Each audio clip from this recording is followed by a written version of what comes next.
हुशार लेखक डॉक्टर बाबासाहेब आंबेडकर यांची तुम्ही मदत घ्या आणि 1950 सालापर्यंत डॉक्टर बाबासाहेब आंबेडकरांच्या मार्गदर्शनाखाली त्यांच्या नेतृत्वाखाली सर्वांना सामावून घेणारी राजघटना तयार करण्यात आली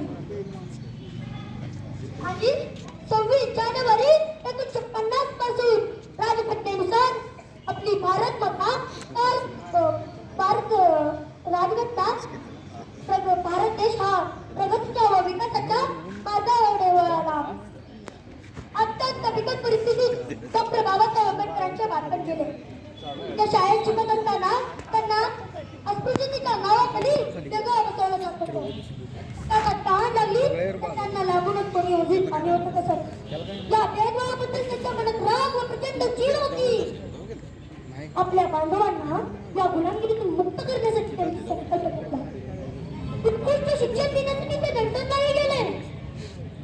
अत्यंत अडचणीत असताना कोणाची साथ नसताना हे करणं सोपं नव्हतं. परंतु आत्मविश्वास, दुर्बल इच्छाशक्ती याद्वारे कठोर परिश्रम घेऊन डॉक्टर बाबासाहेब आंबेडकरांनी प्रत्येक अडचणी मात केली. आपल्या लंडन लायब्ररी सकाळी 8 वाजता उघडायची, परंतु ते थिएटर सर्वांच्या अगोदर उपस्थित असायचे आणि रात्र होईपर्यंत लायब्ररी बंद होईपर्यंत ते त्या बसवायचे. आपल्या बांधवांना गुलामगिरीतून मुक्त करण्यासाठी त्यांनी 16 तास अभ्यास केला. लाखो जणांचे आयुष्य सुखात समाधानी जगावे यासाठी त्यांनी खूप कष्ट घेतले. कधीतरी आपले समाजासाठी केलं हो, पण आपण आपल्या कुटुंबासाठी काही करू शकत नाही आहोत. आपली आई वडिलांचे आयुष्य सुखात समाधानी जावे यासाठी आपण काही करू शकत नाही आहो.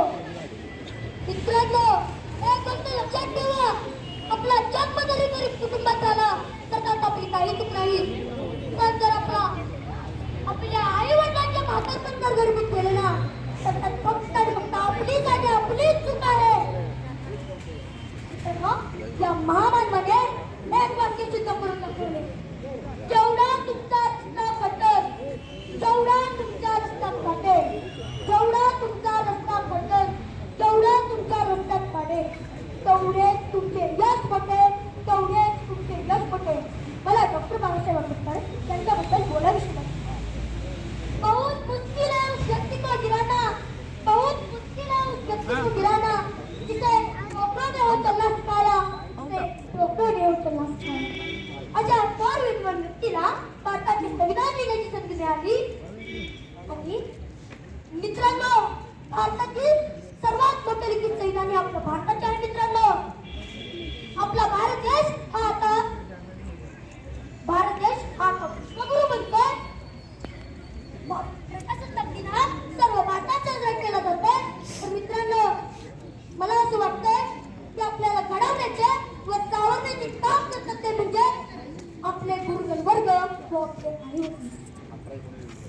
तर मित्रांनो, आता थांबायचे नाही तर अगदी बिलावडी दिसली पाहिजे अशी घोषणा देतो. बोला भारत माता की